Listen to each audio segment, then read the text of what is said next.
रूस की corona virus की वैक्सीन चर्चा में है। इसको लेकर जहां एक तरफ अंतर्राष्ट्रीय स्वास्थ्य विशेषज्ञों ने संदेह जाहिर किया है, वहीं विश्व स्वास्थ्य संगठन ने इसको लेकर चिंता जताई है। डब्ल्यूएचओ ने कोरोना वायरस की वैक्सीन तैयार करने के रूस के दावे पर प्रतिक्रिया दी है। डब्ल्यूएचओ के regional branch Pan American Health Organization के असिस्टेंट डायरेक्टर जरबास बारबोसा ने कहा है कि फ़ेज़ 2 और फ़ेज़ 3 ट्रायल पूरा होने से पहले उत्पादन शुरू नहीं होना चाहिए। बारबोसा ने कहा कि विश्व स्वास्थ्य संगठन को रूसी वैक्सीन की पर्याप्त जानकारी नहीं भेजी गई है, जिससे कि वैक्सीन का मूल्यांकन किया जा सके। उन्होंने कहा कि वैक्सीन के सुरक्षित और प्रभावी होने की गारंटी ज़रूरी है। बारबोसा से जब पूछा गया कि ब्राज़ील में रूसी वैक्सीन का उत्पादन शुरू करने की योजना है, तो उन्होंने कहा कि फ़ेज़ 2 और फ़ेज़ 3 ट्रायल पूरा होने से पहले ऐसा नहीं होना चाहिए। वहीं कोरोना वायरस की इस वैक्सीन को लेकर अमेरिका के प्रमुख संक्रामक रोग विशेषज्ञ एंथनी फाउची ने भी चिंता जाहिर की है। उन्होंने कहा कि उन्हें शक है कि ये वैक्सीन कोरोना वायरस पर काम करेगी। एक सामूहिक चर्चा के दौरान फाउची ने कहा कि वैक्सीन बनाना और उस वैक्सीन को सुरक्षित और प्रभावी साबित करना दोनों अलग अलग चीज़ें हैं। फाउची का यह बयान रूसी राष्ट्रपति व्लादिमीर पुतिन के उस ऐलान के बाद आया है कि रूस दुनिया का पहला ऐसा देश बन गया है जिसे कोविड-19 वैक्सीन की रेगुलेटरी मंजूरी मिली है। पुतिन का कहना है कि ये वैक्सीन अपने क्लिनिकल ट्रायल में कारगर साबित हुई है और कोरोना के खिलाफ शरीर में इम्यूनिटी बना रही है। फाउची ने कहा कि उन्हें कोई ऐसा सबूत नहीं मिला जिससे पुतिन के कारगर वैक्सीन बना लेने के ऐलान पर भरोसा किया जा सके।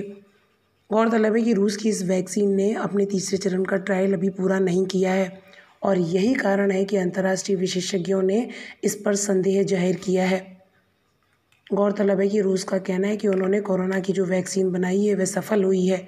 राष्ट्रपति व्लादिमीर पुतिन की बेटी को भी यह वैक्सीन लगाया गया है। बताते चलें कि पुतिन ने ऐलान किया है कि यह दुनिया की पहली वैक्सीन है और रूस के स्वास्थ्य मंत्रालय ने इसे मंजूरी दे दी है। पुतिन ने कहा कि उनकी बेटी को कोरोना संक्रमण हुआ और उसे ये नई वैक्सीन दी गई और वो स्वस्थ है।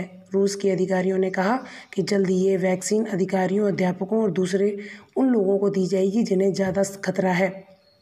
रूस की कोरोना वैक्सीन स्पुतनिक वी को 20 से अधिक देशों ने मांगा है।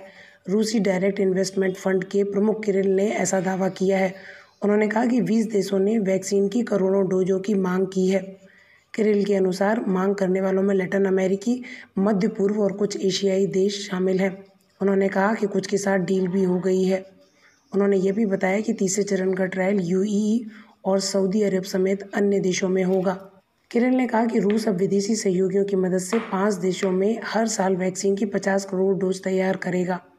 वहीं पुतिन के स्वास्थ्य मंत्री मिखाइल का कहना है कि रूस की ये वैक्सीन पूरी तरीके से प्रभावी है और अच्छी इम्यूनिटी पैदा करती है।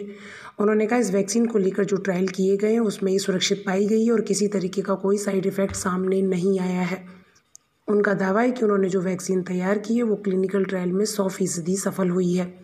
वहीं रूसी एजेंसी तास के अनुसार देश के शीर्ष अधिकारियों के नेतृत्व में एक बैठक बुलाई गई जिसमें व्लादिमीर पुतिन ने कहा कि जहां तक मुझे पता है दुनिया में पहली बार कोरोना वायरस संक्रमण से बचने के लिए एक वैक्सीन रजिस्टर्ड कर ली गई है और अब रूस की इस वैक्सीन को विश्व स्वास्थ्य संगठन की ओर से मंजूरी मिल जाती है तो ये दुनिया के लिए एक बड़ी राहत की बात साबित होगी।